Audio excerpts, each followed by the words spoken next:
तो इस इतिहास में इस बात को नोट किया जाएगा कि अगर इस मुल्क के संविधान पर किसी एक तबके ने सबसे ज़्यादा यकीन किया तो वो मुसलमानों का तबका था। उसने अदालतों पर भरोसा नहीं छोड़ा, उसने इंसाफ की लड़ाई नहीं छोड़ी, और इसमें शर्त सिर्फ यह न थी कि वो बहुत ही तालीम याफ्ता हो, बल्कि मैंने वैसे लोगों को देखा है जिन्होंने अक्षर का मुंह नहीं देखा, लेकिन जिन्हें मालूम है कि इंसाफ क्या है, और इस वजह से कितनी ही तारीखें आप लगाते जाएं और उनके खिलाफ कोर्ट में कितना ही माहौल, कितना ही हॉस्टाइल क्यों ना हो, वो गवाही देने के लिए भी आते हैं। इतनी लंबी लड़ाई, जिस लड़ाई को ही साजिश करार दिया गया सुप्रीम कोर्ट के द्वारा, या बिल्किस बानो ने जो लड़ाई लड़ी, या हापुड़ के मॉब लिंचिंग के शिकार उस शख्स के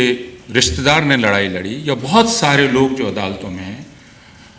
ये सब के सब मुसलमान जो जिन पर जुल्म किया जा रहा है,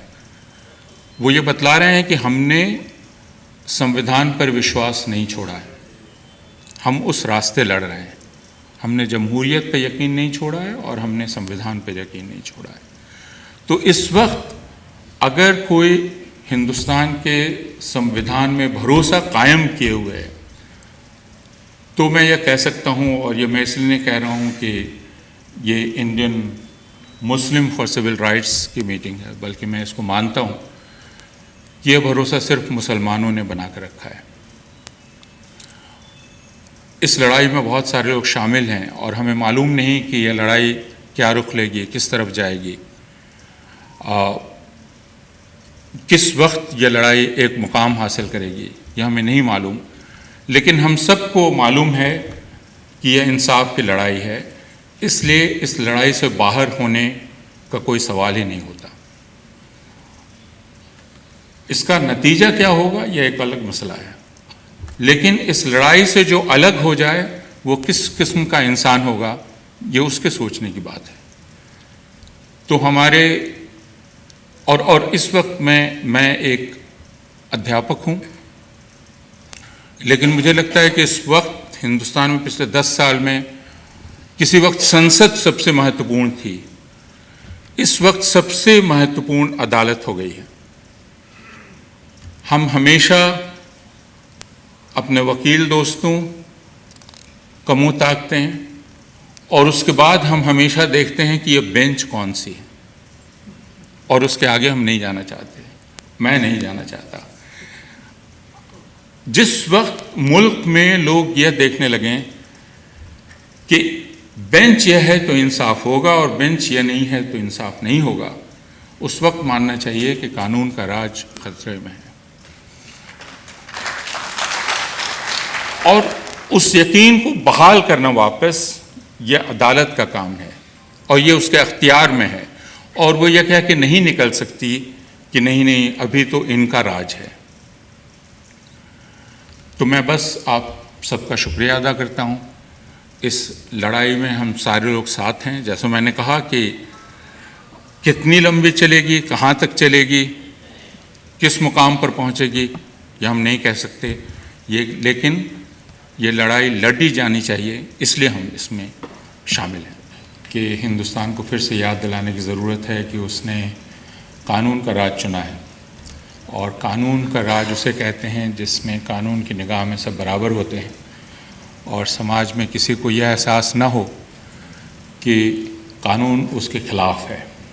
और यह भी उन्होंने ठीक ही याद दिलाया कि कानून के साथ जो दूसरा लफ्ज़ है उसको याद रखना ज़रूरी है, वह है इंसाफ,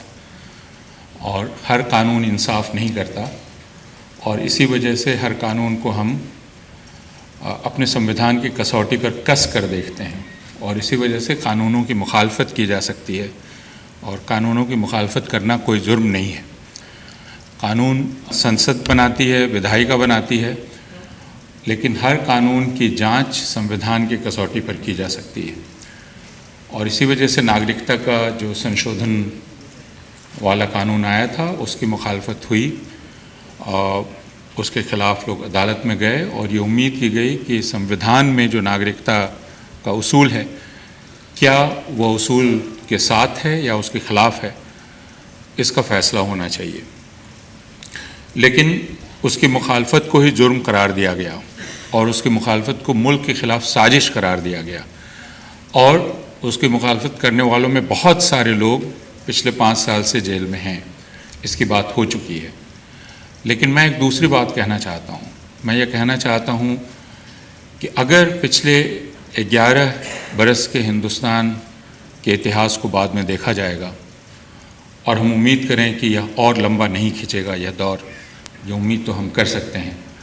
इस दौर का इतिहास तो लिखा ही जाएगा कभी न कभी।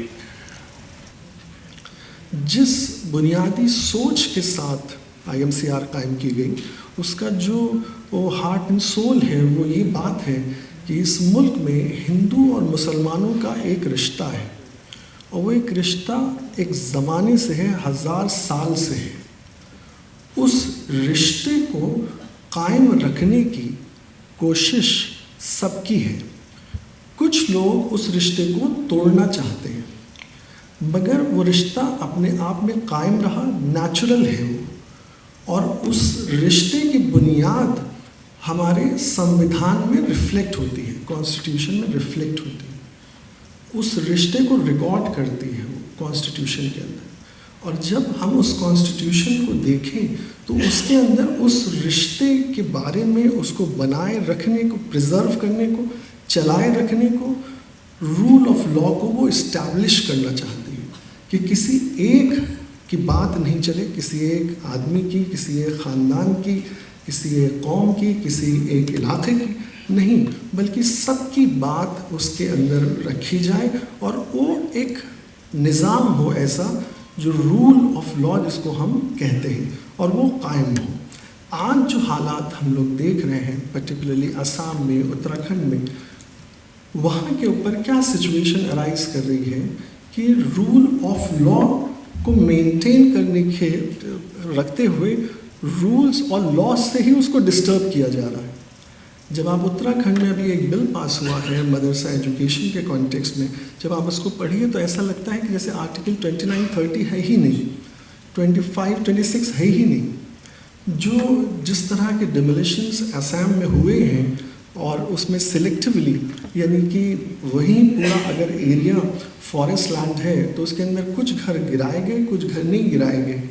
तो इस तरह की जो चीज़ें हम लोग के सामने आई हैं वो बहुत फ़िक्र पैदा करती हैं, और वो अल्टीमेटली दोनों चीज़ों को हर्ट करती हैं। उस रिश्ते को हर्ट करती हैं और अल्टीमेटली वो कॉन्स्टिट्यूशन को हर्ट करती है। तो हमें